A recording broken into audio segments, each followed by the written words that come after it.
Hello, everybody. It's good to be here in the holy rooftop of Yair. Wait, that rhymes, right? The holy rooftop of Yair.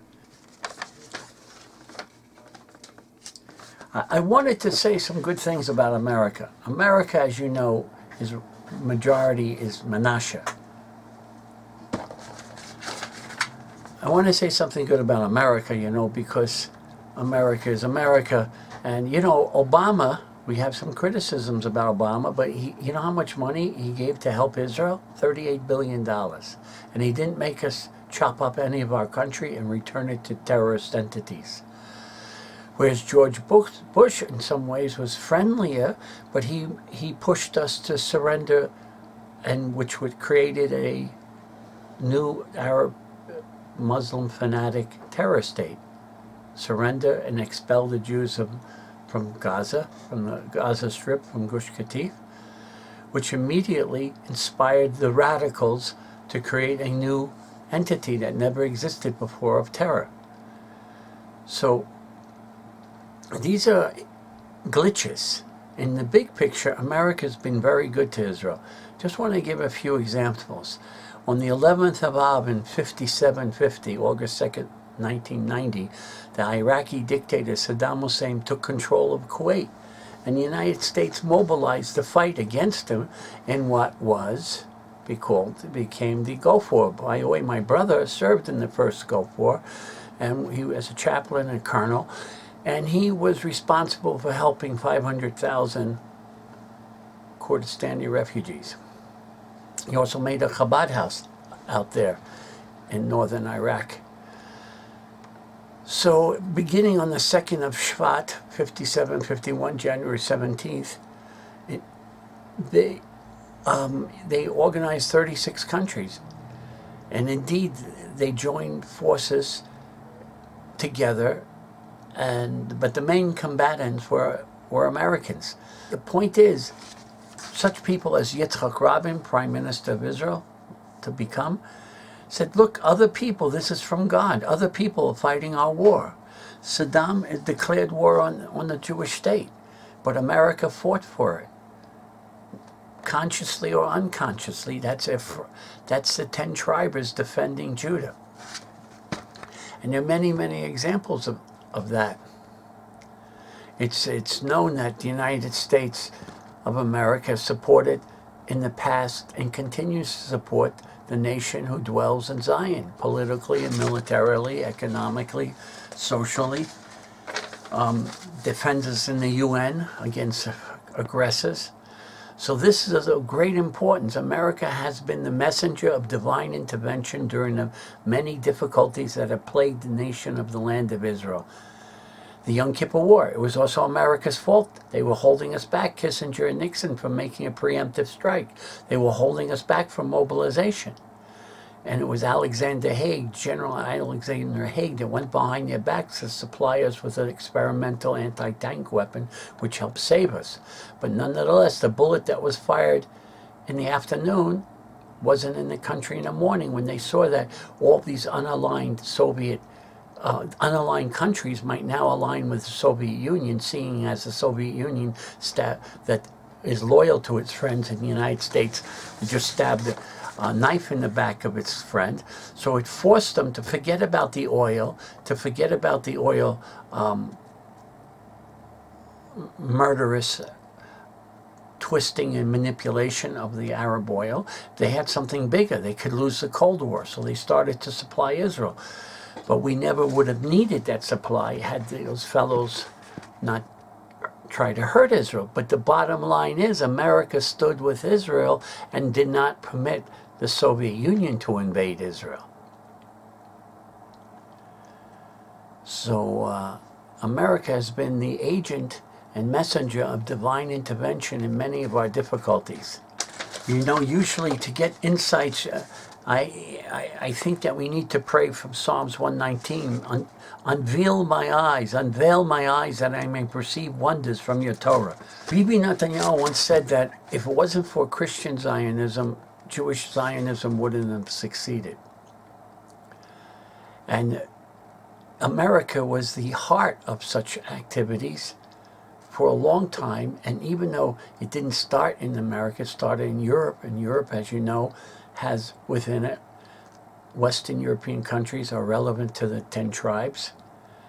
England is a strong example of a tribal nation, right, with mostly what? Mostly Ephraim population, as opposed to a mostly American Manasseh population. So the nation of Israel is the heart of mankind, and all of the nations of the world are the body.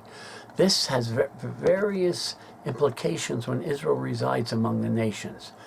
Regarding this, the American author Samuel Clemens, you might have heard him, he also called Mark Twain, he wrote, if the statistics are right, the Jews constitute but 1% of the human race. Nowadays it's even less, just over 0.5%, 0.2%. And it suggests a nebulous, dim puff of stardust lost in the blaze of the Milky Way. Properly, the Jew ought hardly to be heard of, but he is heard of, has always been heard of.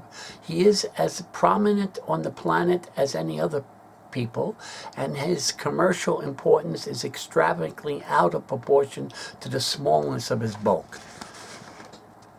How right he was.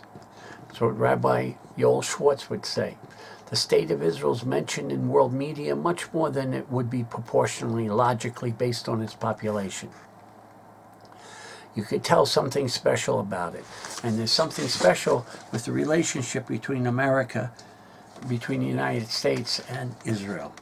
In order to understand the events of the world, if you look into the Torah, you get some keys to understanding that everything hinges on the divine providence. And it is, we learn, when the Supreme One gave the nations their inheritance, when he separated the children of man, he set the borders of his peoples according to the number of the children of Israel.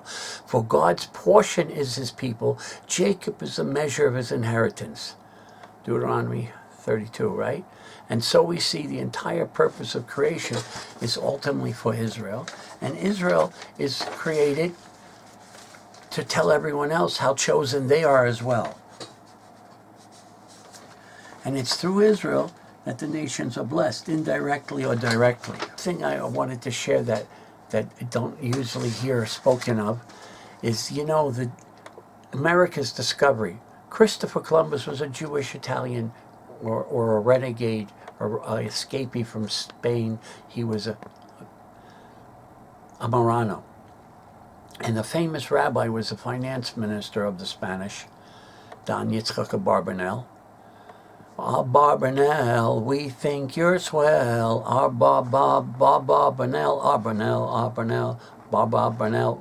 He was a great rabbi 500 years ago. He predicted certain things which make Nostradamus look like a phony, a confused nothing. For example, he predicted that the future group entity that will be in Israel will recognize statehood, citizenship, even on the father's Jewish identity, even though that wouldn't make him a Hebrew, it wouldn't make the person a Jew, spiritually Jewish. It would be enough for residency, it would be enough for citizenship. He said that 500 years ago. So he led many thousands of Jews. I heard statistics around 30,000 Jews from Spain to Portugal.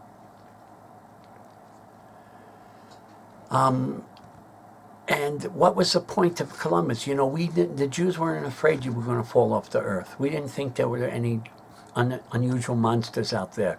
We always believed from our tradition, although we didn't have the science and physics and math to prove it, we always believed the world was like a globe and it was spinning, and when a man and his family stood on one side, they were standing upright on the other side, and one part of the world was night, the other part was in day.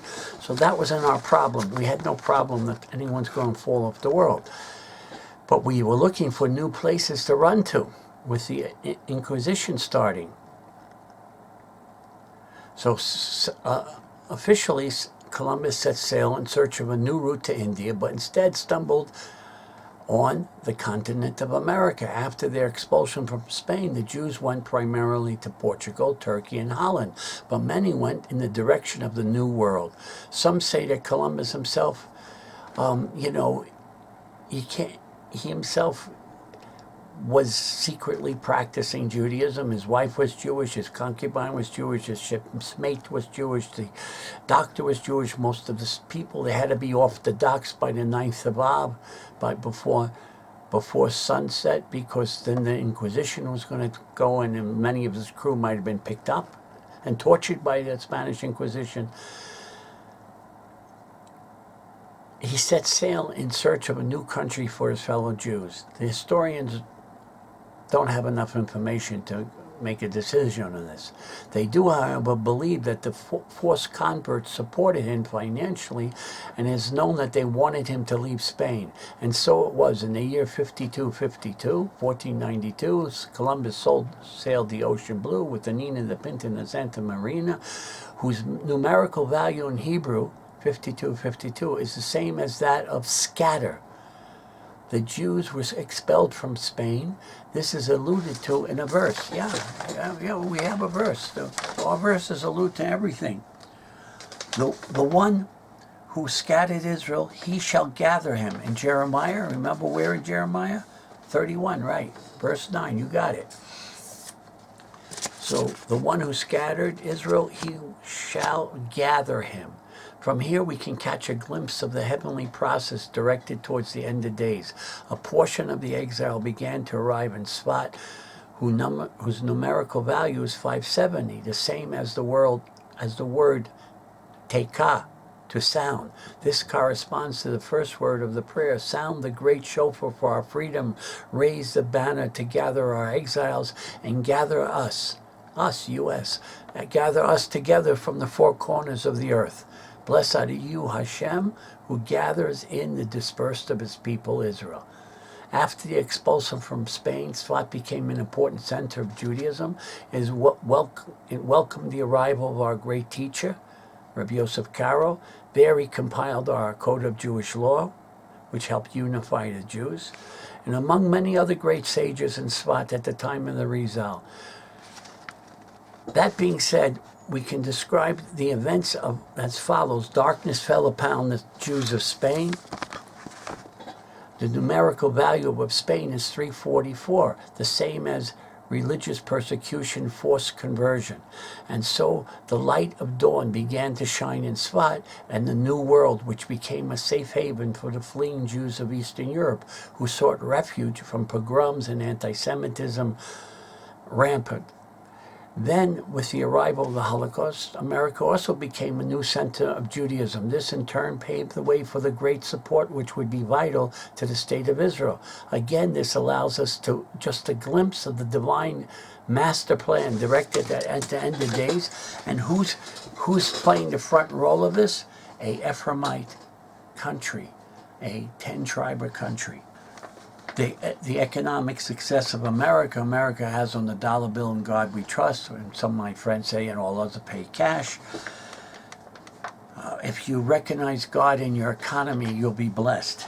And that comes out of a Ephraimite heritage. In God we trust. A man of faith will increase blessings, Proverbs 28 says. And American money has essentially remained identical since the beginning. As such, it is the only currency in the world to do so, as if declaring to the world its economic stability. Conversely, atheist Russia, who had no faith in God, ended up requesting loans from the World Bank. Indeed, it is because of America's faith in God that they are blessed with economic success. America's kindness, that's an Ephraimite, a Jewish, a Hebrew character trait, is known for the great support it gives countries that are in need. And as we learn, there is one who scatters and gathers more, and one who retains from what is proper only for a loss, in Proverbs 11. In other words, money spent on the will of God will result in additional wealth, but refraining to contribute to worthy causes brings about monetary loss. And it says in Gemara Tiny Daf Tet Amud Aleph, tithe so that you will become wealthy. The kindness America shows to the world makes them worthy of wealth. And America's wealth has not